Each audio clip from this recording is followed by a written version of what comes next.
Hey, how you doing? This is my first instructional video, hemming jeans. I've never done this until yesterday. Watched a few videos myself. Watched the DVD that came with this sewing machine that I got on Black Friday, and it's really not that hard. So I thought maybe I could show you some of the things I've done, and maybe it can be a little help to you.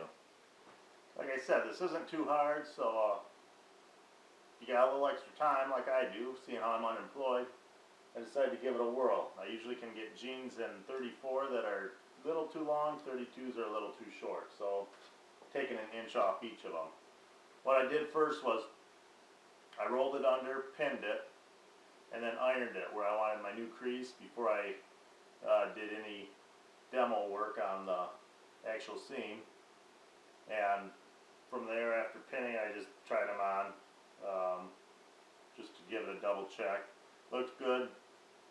So then I went in and started ripping the seam out. You just have to be careful at the big center part where it's extra thick. See, as you can see, they're actually they have it tucked under before they sew it, so there's actually 3 layers of material there that you're going to sew through. I did find it makes it a little easier if on where the center seam comes down on the jean, if you just cut out maybe a little notch out of this. I haven't done it here yet, but I'll show you that when I get to it. Found out along here as you're ripping out a seam, you can just tuck it right under that thread. You're home free, baby. It just rides right along there. The only major slowing down point is when you get to these bad boys that are extra thick.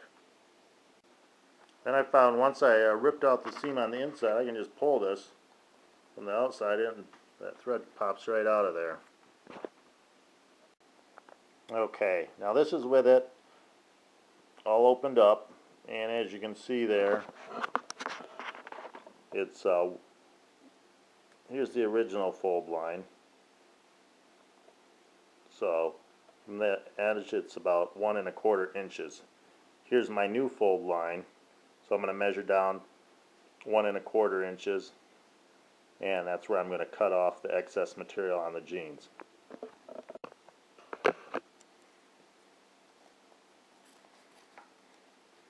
I find that it's easier for me as I cut this to have the part that I'm cutting off, the small portion here, to be on my left side of the scissors. This is only the 3rd pair of jeans that I've done this to. Just started doing this yesterday, like I said, but it's really not that hard. Now, like I said earlier, when you get to this seam that comes down the side of the leg, you might want to cut out a notch there so you're not going through 3 layers of heavy material. Well, actually it'd be 4 layers with that. By cutting that little notch out there, when you fold it up under, it just gives it a couple less layers to have to go through and makes it a lot easier for the old workhorse here to go through. Now that that's cut off, you're going to want to take your edge, your raw edge, fold it under up to that fold where we already ironed in a fold, and then tuck it under like that. Then you're going to pin it right in this area. Now I suppose I'm not following proper procedure on all this, like some of you that had home ec classes might be thinking, so don't blast me. I studied more of the business curriculum in school. Okay, now I got that all pinned under. My layers tucked up under there, and it's folded up nice, all pinned. I'm going to go and just lay a nice crease on those. That way it'll stay in place a little easier while sewing. And I flip them over, and I cook the other side. Okay, now the fun part.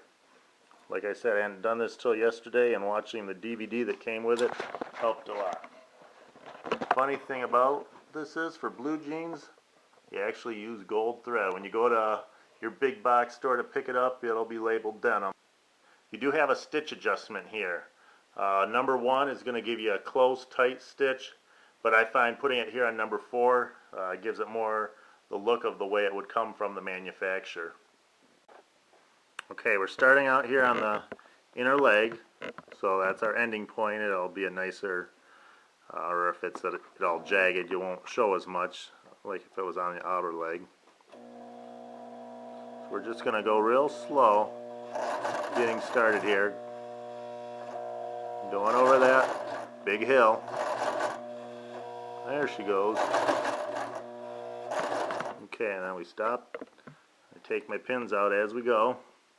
And I'm just putting the presser foot right on the edge of the pant there pretty much, or just a hair in to follow right along that line.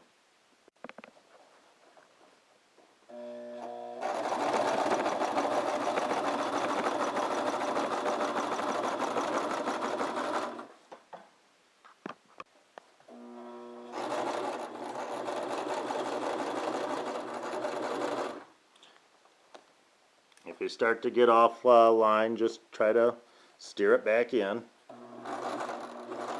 Okay, here we're coming up to one of the big hills, as I call it.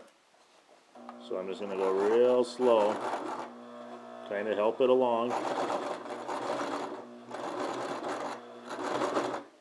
Come on, baby. There she goes. Take out my pin.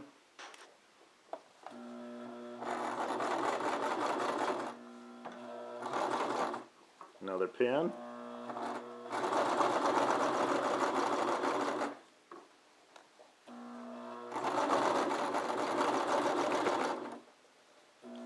Okay, now I can see I'm getting close to the end here. I kind of start guiding it right into that other stitch. Now I'm going to hit my reverse function, go back over it again.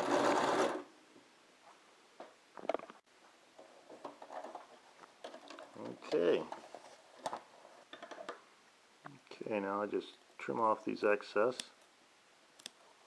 threads, just like that. Keeping this funkier looking stitch on the inner leg.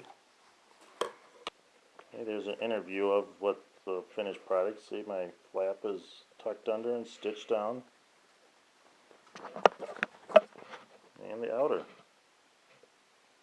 So, girls, guys, everybody, it's not that hard. Thanks for watching my video. Bye.